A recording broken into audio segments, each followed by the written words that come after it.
अस्सलाम वालेकुम, कैसे आप सब। मैं हूं जहां से पाकिस्तानी। लाहौर का एक बच्चा 14 साल का, नाम उसका अरसलान, 9वीं क्लास का तालिब इल्म, और जो इस वक्त ट्रेंड कर रहा है पाकिस्तान भर में, क्योंकि अब हमें होश आ गई है, अब हैसियत कौम हम जाग गए हैं। जब पिछले 3 महीने से उसके ऊपर जुल्म हो रहा था तो उसके गली मोहल्ले में भी उसका हाल पूछने या उनके साथ चलने को कोई तैयार नहीं हुआ था, लेकिन इस वक्त हम सारे फन्ने हाँ बन के आ गए हैं पूछने के लिए कि क्या हुआ है। वो कौम का बेटा है और वो कौम की बेटियां हैं, लेकिन जब तक उसका बाप जिंदा था, जब तक वो जेल में था, हम में से कोई भी नहीं उठा था, क्योंकि पता ही कोई नहीं था। उसके गली मोहल्ले वालों में भी किसी में दम ही नहीं था कि वो उसके हक में खड़े होते। पूरा वाकया कुछ इस तरह से बताता हूँ आपको कि घर में 5 बहनें हैं उसकी, और उन्होंने कहा कि पुलिस वालों को फ़ोन किया कि ये तंग करता है हमें, 14 साल का हमारा भाई है, ये अम्मी अबू को तंग करता रहता है, तो आप इसको थोड़ा समझाएं। पुलिस वाले आए, आकर उसे ले गए और ले जाकर बंद कर दिया, और उसका खाता डाल दिया 9 मई के वाकयात में। और आपको बताता चलो कि जब 9 मई का वाकया या कोई भी इस तरह का वाकया होता है, उसमें अगर नाम लिख दिया जाए तो जब तक उसकी शनाख्त परेड, वो जितने भी लोग वहाँ पर जिनके नाम होते हैं वो मिल नहीं जाते, पकड़ नहीं लिए जाते, शनाख्त परेड मुकम्मल नहीं हो जाती, तब तक वो बंदा जा नहीं सकता कहीं। ये असूल है। उसका नाम वहाँ पर लिख दिया गया। अब दूसरे तीसरे दिन जब घर वालों ने फ़ोन किया, उन्होंने कहा जी बच्चा हमारा वापस छोड़ दें, अब उसको हमने बस उसको थोड़ी सी सज़ा दिलानी थी। ये मैं आपको वर्ड टू वर्ड वो वर्जन बता रहा हूँ जो उसके वकील ने बताया है, उसके वकील के अल्फाज है ये। फिर जनाब क्या होता है कि वो कहते हैं बच्चा तो अब हम नहीं दे सकते, उसका तो नाम हमने 9 मई के वाकयात में डाल दिया है, तो तुम नहीं दे सकते। जैसे मैंने बताया वो दे भी नहीं सकते थे, क्योंकि जब तक उसकी शनाख्त परेड उस वाकये की मुकम्मल नहीं हो जाती तब तक वो नहीं दे सकते थे।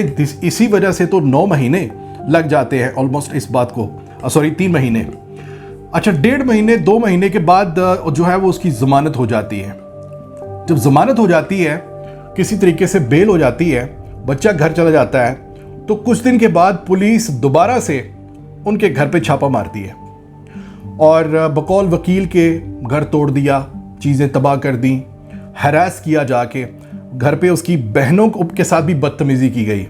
ये भी मैं कोट कर रहा हूँ वर्ड टू वर्ड उसके वकील की बात को, जो उसने मीडिया पर आके बताई है। फिर ये होता है कि उसका बाप जो है वो पुलिस वालों के पाँव में पड़ जाता है कि मेरे बेटे को माफ़ कर दें, बेल हो गई हुई है, अब बेजा तंग ना करे, मैं बेटियों वाला हूँ।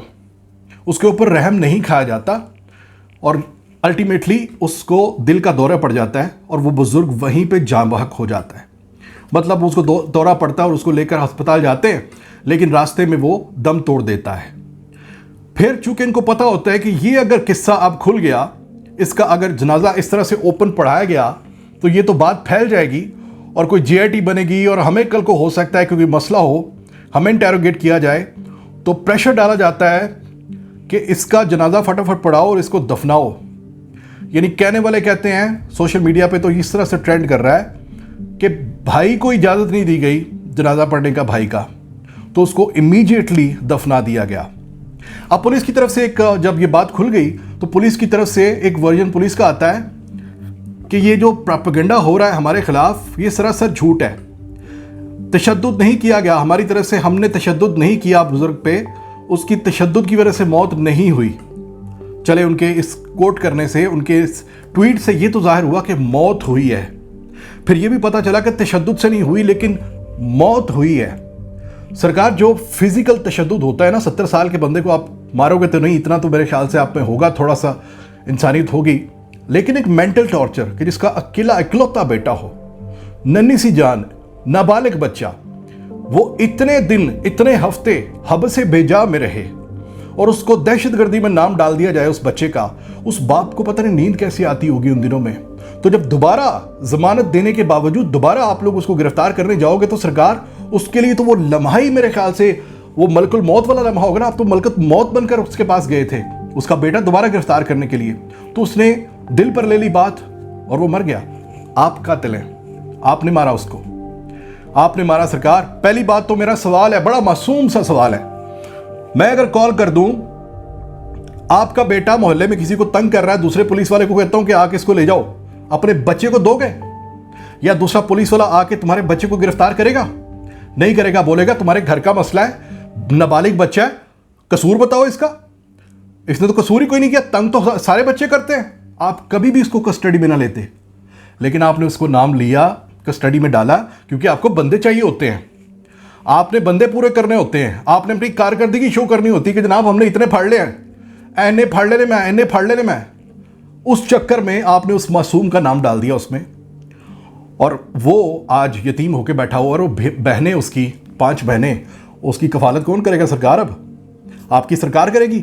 अब अगर वो पुलिस वाला होता तो तब तो मेरे ख्याल से अब तक आईजी साहब ने अनाउंस भी कर दिया होता, और मीडिया के ऊपर चर्चे हो रहे होते कि जनाब पुलिस डिपार्टमेंट ने 5 बेटियों की जिम्मेदारी उठा ली, इनकी पढ़ाई का और इनकी शादियों तक की सारी जिम्मेदारी इंशाल्लाह पंजाब पुलिस करेगी। इसकी करो ना सरकार, इसकी करो ना, अब इन बेटियों की करो।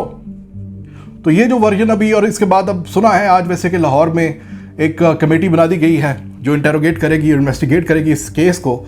और इसमें शंका ये है, इसमें सोचने पर मजबूर हो गया हूं मैं कि हो नहीं सकता कि पुलिस ही इन्वेस्टिगेट करेगी, पुलिस का ही काम।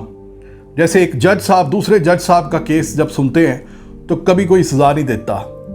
और मुझे यकीन है कि अगर वो बाबा जी को अल्लाह पाक इजाज़त दे दे उठने की, आंखें खोलने की, तो वो उठ के सबसे पहले ये एतराफ़ करना पसंद करेंगे कि मैंने खुद अपने आप को मार दिया, किसी का कसूर नहीं है, बस जाओ। उसकी वजह पता है क्या है? जवान बेटियां हैं, थाने कचहरियों के चक्कर हैं।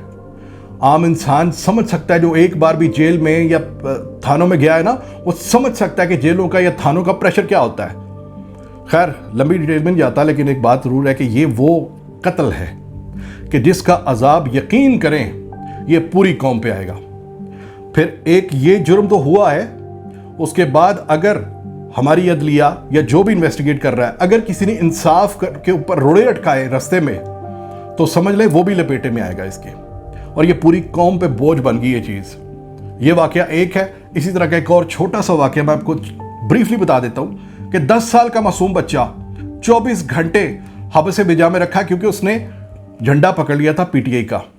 10 साल का बच्चा, उसकी वीडियो चल रही है, मैं साथ में थोड़ी सी प्ले कर देता हूँ, आप सुन लीजिए जरा। मेरा नाम मोहम्मद आकाश है, मेरे पापा का नाम इजहार नकवी है। और 14 अगस्त के दिन हमने अपने मामू को दावत दी थी। पुलिस बड़ी बदतमीजी से आई, मेरे मामू को मारा भी सही और मेरी अम्मी से भी बहुत बदतमीजी की और मेरा कंप्यूटर भी तोड़ फोड़ के ले गए। फिर वापस और मुझे भी ले गए थाने से बाहर। वहाँ पर हमने 5 घंटे बिठा कर रखा। मैंने पूछा कि मुझे क्यों उठाया, उन्होंने कहा तुम्हारा बाबा पीटीआई का है। 5 घंटों के बाद हमें एक रूम दिया छोटा सा, उसमें हमने रात गुजारी और सुबह 10-11 बजे हमें छोड़ दिया। और हमारी गुजारिश है कि आपने बाबा को यहाँ जहाँ ढूंढना है वहाँ ढूंढे, हमें और मेरी अम्मी को तंग ना किया करें और यहाँ पर दोबारा ना आए।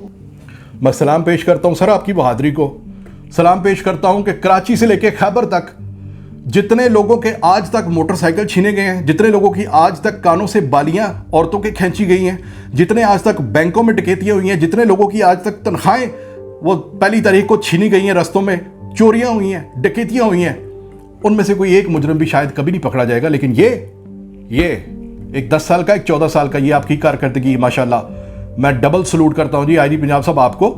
ये जो दहशत पूरे पाकिस्तान में इस वक्त फैलाई हुई है, आपने सिर्फ दहशत फैलाने में यकीन करें, हम वाकई अब नंबर 1 मानने को तैयार है खुद को। We are number 1, we are number 1।